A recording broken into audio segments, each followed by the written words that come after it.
그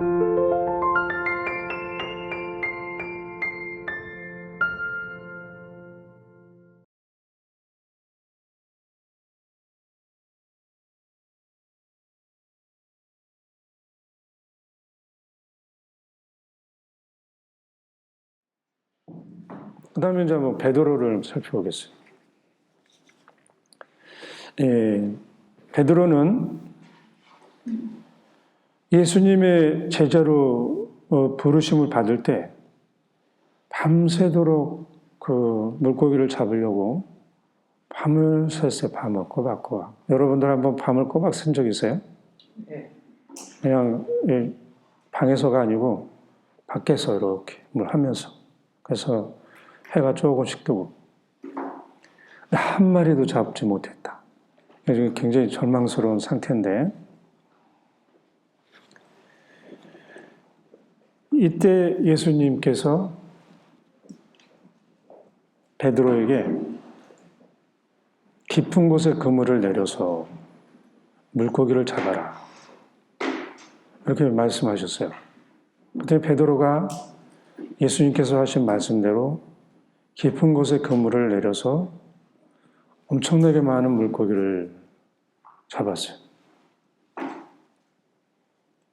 오랜 세월 어부 생활을 하며 살아오니 베드로에게 이 사건이 얼마나 충격적인 사건인지 자세하게 복음에 기록되어 있질 않아요. 단지 베드로가 예수님 앞에 무릎을 꿇고 주님, 저는 죄가 많은 사람입니다. 저에게서 떠나주십시오. 라고만 전해주고 있어요. 베드로가 왜 이런 말을 했는지는 하나도 나타나 있질 않아요. 그렇지만 이 베드로와 아담을 우리가 비교해 보면은 베드로에게 무슨 일이 일어났겠는지 그냥 훤히 드러나요. 왜냐하면 많은 물고기를 잡은 베드로는 눈이 열려서 자기를 본 거죠. 죄인이라고 알아본 거예요. 또 그 결과로 아무도 판단하지 않았는데 베드로는 스스로 죄인이라고 심판을 했어요.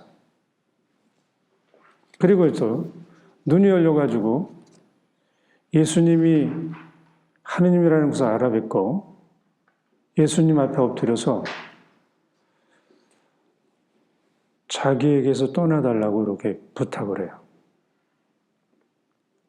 이런 말과 행동은 아담하고 똑같죠. 아담과 하고 거의 일치해요.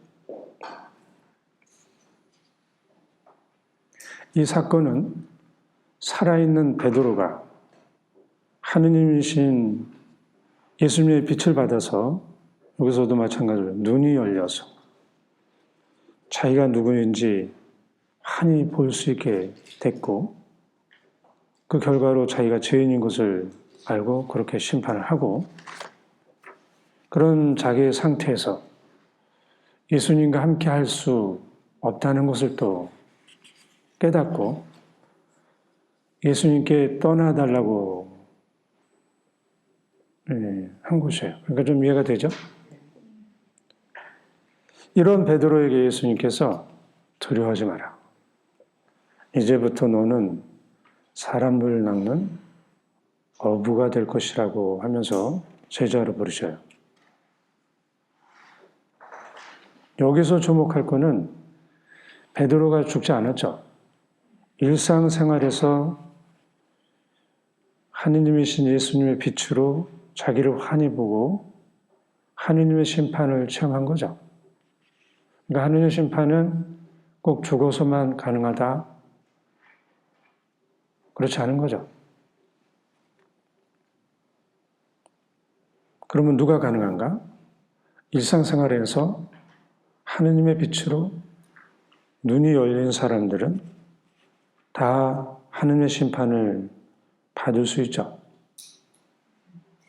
이렇게 이제 보는 거를 이렇게 이제 보는 거를 일상생활에서의 심판이라 그러는데, 오늘날에 이제 종말론을 연구하는 많은 학자들이 이렇게 얘기하고 있어요. 그래서 여러분들이 이런 얘기도 좀 어서 들었죠? 죽은 다음이 아니고 처음인 거야? 그러시군요. 베드로는 이 외에도 예수님과 함께 전교 생활을 하면서 하늘 심판을 많이 받았어요. 예수님께서 고난을 받으시고 사흘날에 죽었다가 사흘날에 부활할 것이라고 이렇게 말씀하시니까 베드로는 안 됩니다 하고 막 막았잖아요. 이때 예수님이 사탄아 물러가라. 너는 하느님의 일을 생각하지 않고 사람의 일만 생각하는구나 하는 말을 들을 때도 베드로는 하느님의 심판을 받은 사람이죠. 그 다음에 또 예수님께서 잡히시던 날 밤에 베드로는 맹세를 하면서까지 예수님을 배반해요. 맹세하면서까지. 그러다가 닭이 울자 예수님의 말씀이 생각이 나서 슬피 울었어요. 이때도 베드로는 하느님의 심판을 받은 것으로 보입니다. 오늘날 현대 종말론을 연구하는 신학자들은 유한계 문호연, 유한계 신학의 근거를 두고 일상생활에서 하느님의 빛으로 눈이 열려서 하느님을 인격적으로 만나고 자기가 누구인지 명확하게 알고 스스로 판단하는 것을 하느님의 심판으로 보고 있어요. 그리고 이때 심판한 것은 죽은 다음에 받는 사심판과 같다고 강하게 지지하는 사람들이 많아요. 근데 그 이유는 또 이제 우리는 뭐 이게 새로운 얘기다 그렇게 들리지 않는 거는 예수님께서 베드로에게 열쇠를 주시면서 내가 땅에서 매면 하늘에도 매일 것이고 땅에서 풀면 하늘에도 풀 것이다. 이런 말씀하셨어요. 이 말씀은 우리 일상생활에서 매어 있으면 하늘에도 매어 있고 풀려 있으면 하늘에도 풀려 있고 그래서 죽으나 사나 똑같은 뭐라 그럴까요? 관계가 있다는 것을 예수님 말씀에서 알 수가 있어요. 그래서 이 지상에서 일상생활에서 하느님을 만나서 눈을 뜨고 스스로 한 이 심판은 죽어서 받는 심판과 같다고 하는 이 근거가 여기 있는 거예요. 그러면 이제 우리 슬픔에 대해서 보겠어요. 여기 슬픔이 굉장히 중요해요. 예수님을 배반한 베드로는 슬피 울었다 그랬죠. 여기서 베드로가 어떻게 슬피 울었는지 이거는 아주 중요한 게 잘못 슬피 울면 예수님을 따라가지 못해. 베드로는 잘 슬퍼해가지고 예수님을 계속 따라간 거야. 그러나 똑같이 배반한 유다는 잘못 슬퍼해서 자살했어요. 예수님을 따라가지 못했어요. 그럼 어떻게 슬퍼해야 되는가? 슬퍼하는 것은 충분히 슬퍼했으면 그 다음은 밝고 명랑하게 살아야 돼. 충분히 슬퍼했는데도 계속 기억하면서 슬퍼하는 것은 잘못 슬퍼하는 거예요. 충분히 슬퍼했으면 그 나머지는 예수님께 맡기고 기쁘게 사는 게 중요한 거예요. 그래서 슬픔을 길게 오래 간직하는 것은 잘못 슬퍼하는 거예요. 그리고 이 슬픈 일을 심심하면 되새기면서 슬퍼하고 심심하면 되새기면서 또 울면서 사는 것도 잘못 슬퍼하는 거예요. 이걸 우리 이제 총고해하고 연결시켜 보면 우리는 가끔 총고해하고도 하죠. 총고해하는 사람들이 많아요. 막 하는 사람도 있어요. 또 어디 뭐 피정 가면 막 하라 그래가지고 또 계속하고. 근데 이 총고해를 하면서 잘못된 것을 하나하나 낱낱이 살펴서 고백을 하고 또 그러는데 이건 한 번이면 된 거예요. 근데 이것을 자꾸 반복해서 하는 거는 영성생활에 도움이 되질 않아요.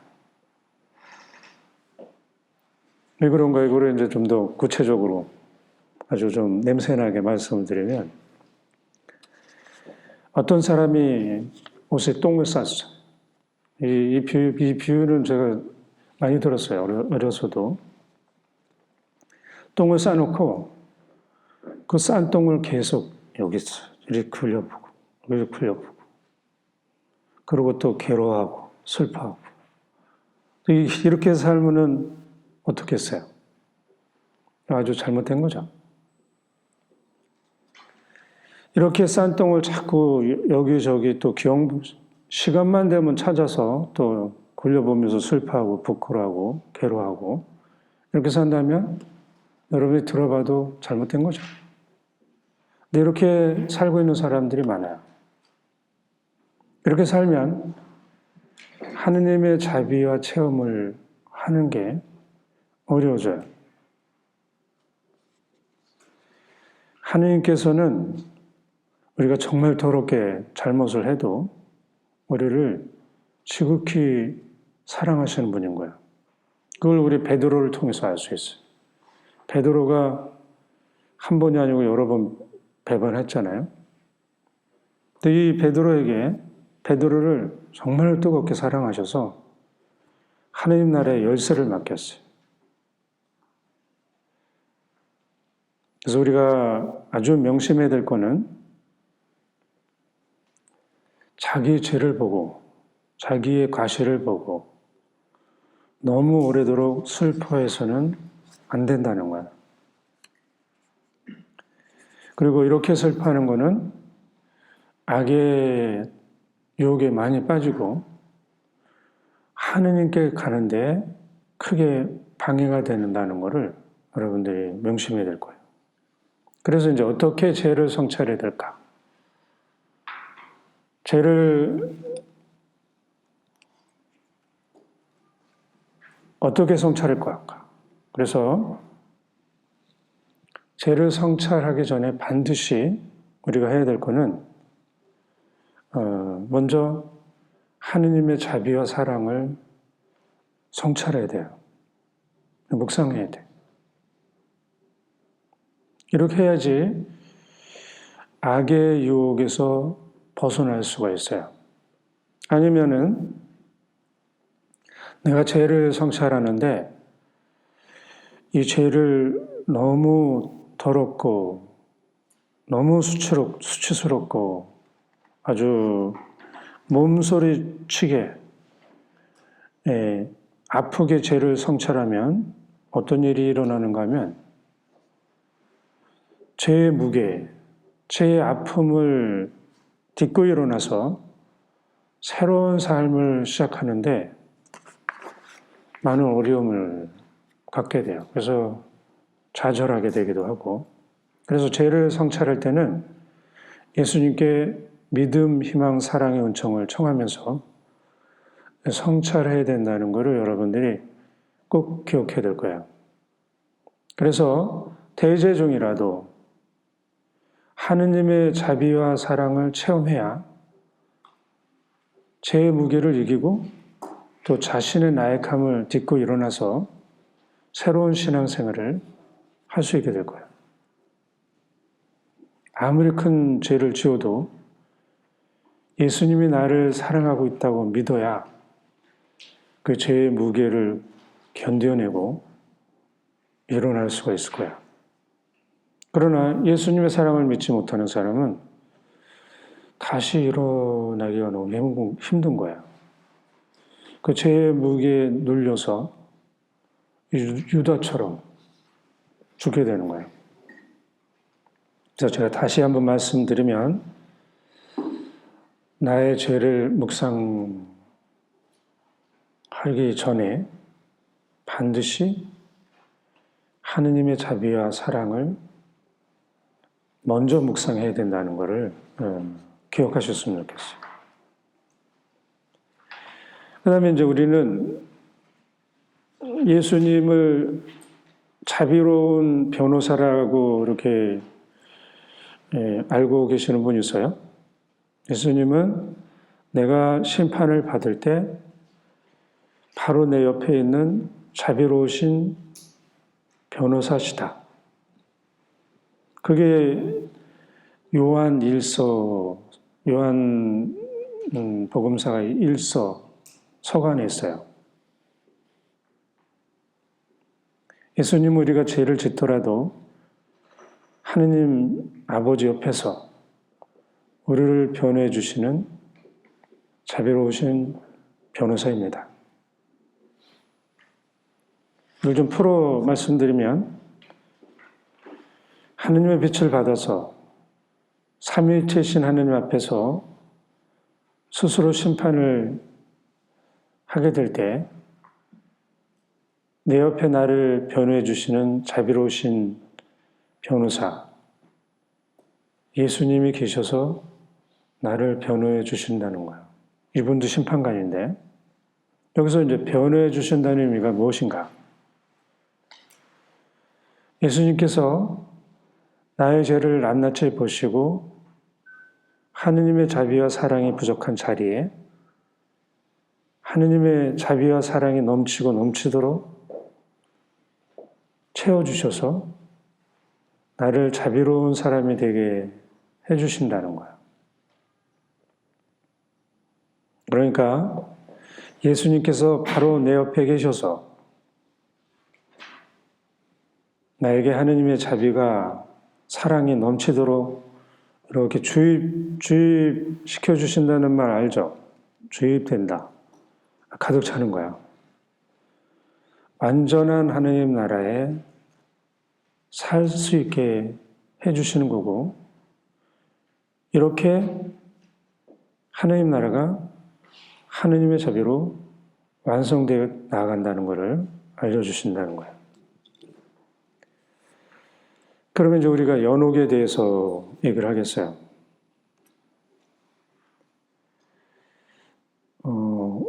연옥에 대해서는 5분간 휴식하고 나누겠습니다.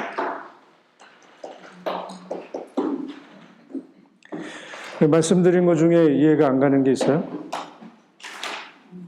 너무 잘 설명했나? 그래, 이따 연옥에 대해서 하겠습니다.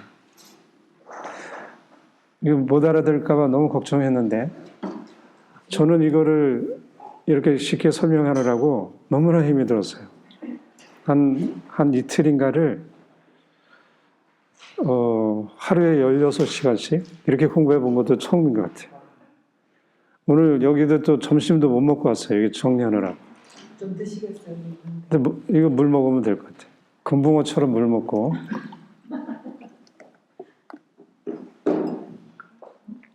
왜냐하면은 왔다 갔다 하니까 정리가 안 되는 거예요. 그래서 계속 달라붙어가지고 이 내용은 다 처음 듣죠? 저도 처음 하는 거고 처음 듣는데 이게 녹음이 돼가지고 영상으로 나갈 건데 제가 근거도 없이 얘기하겠다면 큰일 나겠죠? 여기저기서 전화해가지고 막 난리를 칠 것 같아요. 그래서 근거를 찾아내느라고 많은 책을 봤겠죠? 눈이 막 빨개지도록 책을 찾아서 근거를 지금 여러분들에 드렸더니 다 맞는 근거가 있죠.